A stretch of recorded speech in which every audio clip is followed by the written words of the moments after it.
सप्ताह का समय अगर हमको दीजिए आप। अगर कोई केस जमीन पे नहीं है और पर्चा आपको मिला हुआ है तो दखलदानी हम लोग करवाएंगे आपको। और आवास योजना में भी आप लोग का नाम होगा। बस आपको फिर बस एकदम एक बार जो शुरू होगा खत्म करवा देना आपको।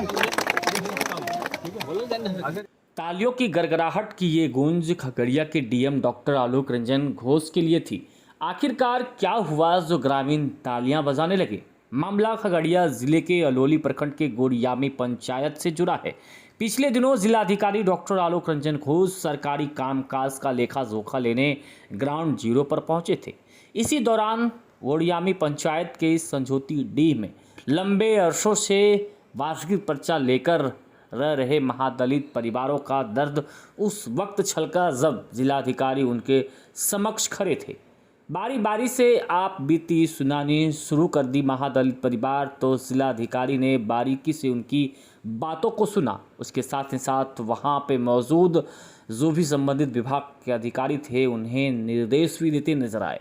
मामला था कि लंबे अरसों से पर्चा लेकर रह तो रहे थे, लेकिन फूस के घर में रहने के लिए बेबस थे। जैसे ही पक्के की मकान बनाने की सुबुगाहट होने लगती तो फिर दबंगों के द्वारा प्रताड़ित करने से लेकर मारपीट करने तक की नौबत आन पड़ती है इन महादलित परिवारों के लिए।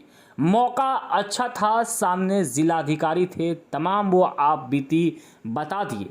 उसके बाद जिलाधिकारी डॉक्टर आलोक रंजन घोष ने संबंधित विभाग के अधिकारियों को साफ देते निर्देश नजर आए कि आखिरकार क्या वजह है। अगर ये मामला किसी न्यायालय में नहीं चल रहा है जमीनी संबंधित, तो फिर आखिरकार इन महादलित परिवारों के बीच अब तक दखल दिलानी क्यों नहीं कराई गई है? आखिरकार क्यों नहीं इन्हें पक्के के मकान दिए गए हैं? और अगर जिन भी व्यक्ति को प्रधानमंत्री आवास का लाभ मिला है तो उनके किसी भी परिस्थिति में घर को बनाए जाने की भी बात कहते नजर आए। यहाँ पे भी कुछ पर्चा वाले लोगों का भी समस्या है कि पर्चा मिला लेकिन आज तक दखल दिलानी नहीं हो पाया। क्या मामला है सर? अलौली में आज मैं सुबह से ही हूँ और हम लोगों ने बाढ़ के दृष्टिकोण से कुछ साइट्स का विजिट आज किया है सर। और कुछ योजनाएं जो विभिन्न जो बैठकें होती हैं जिला स्तरीय से माननीय विधायक द्वारा और अन्य जनप्रतिनिधियों द्वारा भी समय समय पर कुछ विषय उठाए जाते हैं, उसका एक फील्ड विजिट हम लोगों ने आज किया है। माननीय विधायक जी भी 2-3 जगह पर हम लोग के साथ थे, खासकर जिन जिन जगहों पर फ्लड संबंधी समस्या थी। इसके अलावा इंजीनियरिंग कॉलेज का आज विज़िट हम लोगों ने किया, वो भी लगभग अब समापन की ओर है। अपेक्षित है कि इस अगस्त या सितंबर तक में वो भी बनकर पूरी तरीके से तैयार हो जाएगा और उसका भी उद्घाटन होगा विधिवत रूप से। जो गोड़ियामी पंचायत में हम लोग अभी हैं यहाँ पर, मुख्य रूप से जो विकास की योजनाएं हैं उसकी जांच की जानी थी। नल जल योजना के बारे में भी लोगों ने बताया कि संतोषप्रद है और 3-3 बार यहाँ पानी आता है। हालांकि कुछ जगहों पर बताया गया कि हाउस का कनेक्शन जो है कुछ लोगों का छूटा हुआ है, उसको हम लोग अगले 1 सप्ताह के अंदर पूर्ण करा भी लेंगे। इंदिरा आवास और प्रधानमंत्री आवास के संबंध में कोई शिकायत हालांकि प्राप्त नहीं हुई, लेकिन इसकी विस्तृत जाँच की आवश्यकता है कि जिन लोगों को मिलना चाहिए था उनको मिला है कि नहीं मिला। अभी हम लोग जहाँ पर हैं यहाँ पर कुछ महादलित परिवार के कुछ लोग हैं जो बसे हुए हैं, उनको बाज़गिद पर्चा भी उपलब्ध कराया गया था और उसके बावजूद भी ये सूचना मिल रही है कि जो ज़मींदार हैं जिनसे ये ज़मीन जिनकी बंदोबस्त की गई थी यहाँ पर, उनके द्वारा या उनके जो हेयर्स हैं उनके द्वारा जो है बनाने नहीं दिया जा रहा लोगों को प्रधानमंत्री आवास योजना के जो लाभार्थी हैं उनको।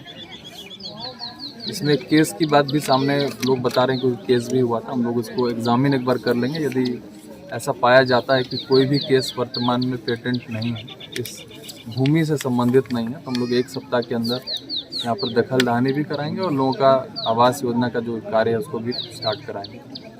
जा रही है जो यहाँ पर कनेक्टिविटी का इशू है, हम लोग के सामने एक संझौती का ब्रिज है जो एक लंबे समय से नहीं बनने के कारण यहाँ के संझौती ग्राम के जो लोग हैं उनको जिला मुख्यालय जाने में काफ़ी कष्ट का सामना करना पड़ता है। लगभग 10 किलोमीटर एडिशनल उन लोगों को यात्रा करनी पड़ती है और रोड भी अच्छा नहीं है। ये ब्रिज हम लोग लास्ट बार आए थे तो एक ही पिलर बना हुआ था, लेकिन अब लगभग समापन की ओर और जो कार्यपालक अभियंता हैं RWD के, उन्होंने भी सूचना दी है कि अगले महीने 20 तारीख तक ये ब्रिज जो आवागमन योग्य हो जाएगा। हालांकि इसमें फाइनल टचेस देना बाकी है, लेकिन लोगों को काफ़ी हद तक सहूलियत हो जाएगी आवागमन में। रोड का जो कनेक्टिंग रोड है लगभग 500 फीट के बारे में बताया जा रहा है कि कोई एक व्यक्ति विशेष हैं जो 30 वर्षों से इस्तेमाल हो रहे रोड को बनने नहीं दे रहे हैं, और उसका क्रय जो है लोगों के द्वारा जब बस गए हैं, वहाँ महादलित परिवार के काफ़ी ज़्यादा लोगों को पर्चा भी दिया गया, लोग बसे हुए, तो उनके आवागमन का वही एकमात्र रास्ता है। निश्चित रूप से ये एक कानूनी मैटर भी है कि कोई भी व्यक्ति विशेष, चाहे उसकी निजी ज़मीन ही क्यों ना हो, अगर एक लंबे समय से, अगर 10 वर्ष से अधिक समय से अवधि से अगर किसी एक रोड का उपयोग किया जाता रहा है तो उसको रोक नहीं सकते हैं, उसको आवागमन नहीं रोक सकते हैं, उसमें कोई कंस्ट्रक्शन को रोक नहीं सकते। तो उसमें SDO के यहाँ प्रावधान है कि इसमें अंडर सेक्शन 147 लोग अपील करें और उसके आधार पर जो आदेश पारित होगा हम लोग यहाँ पे काम कराएंगे। हालांकि जो व्यक्ति विशेष हैं यहाँ पर उपस्थित नहीं है, हम लोग उनको भी बुलाकर एक बार वार्ता करना चाहेंगे कि इतने बड़े समुदाय का हित जिस रोड से जुड़ा हुआ है, इसमें निजी हित को थोड़ा साइड में रखकर लोगों का हित सोचते हुए उसको, क्योंकि वो रोड बंद नहीं हो सकता आज की स्थिति में, आवागमन रुक नहीं सकता, तो ऐसे में अगर रोड बन जाएगा तो उनको भी सहूलियत होगी। तो उनको समझाएंगे, अगर नहीं समझते हैं तो दूसरा तरीका है जो कानूनी तरीका है, उसके हिसाब से वहाँ पे कार्रवाई होगी। निश्चित रूप से रोड बननी चाहिए और बनेगी भी।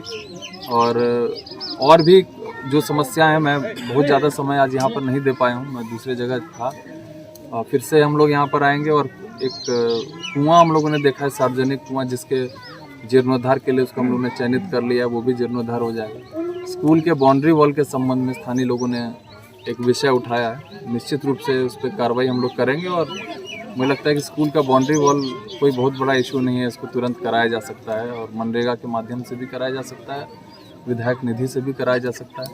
लोगों की सहमति होनी चाहिए, अनावश्यक किसी प्रकार का विवाद खड़ा ना हो, इसको भी देखने की आवश्यकता होगी। पुराना भवन है, इसको डेमोलिश करने की आवश्यकता है कुछ सेगमेंट्स को। साथ ही साथ विद्यालय में शिक्षक के नियमित नहीं रहने की बात भी कही गई है। मुझे लगता है कि इन सब पे शिक्षा विभाग को एक बार टीम को लाके यहाँ पर एग्जामिन करने की आवश्यकता होगी। अगर यहाँ पर टीचर्स की प्रतिनियुक्ति की जा सकती है अतिरिक्त, तो वो की जाए और ये भी सुनिश्चित किया जाए कि जितने बच्चे या छात्र यहाँ पर नामांकित हैं, निश्चित रूप से विद्यालय आएँ और नियमित रूप से। ठीक, थैंक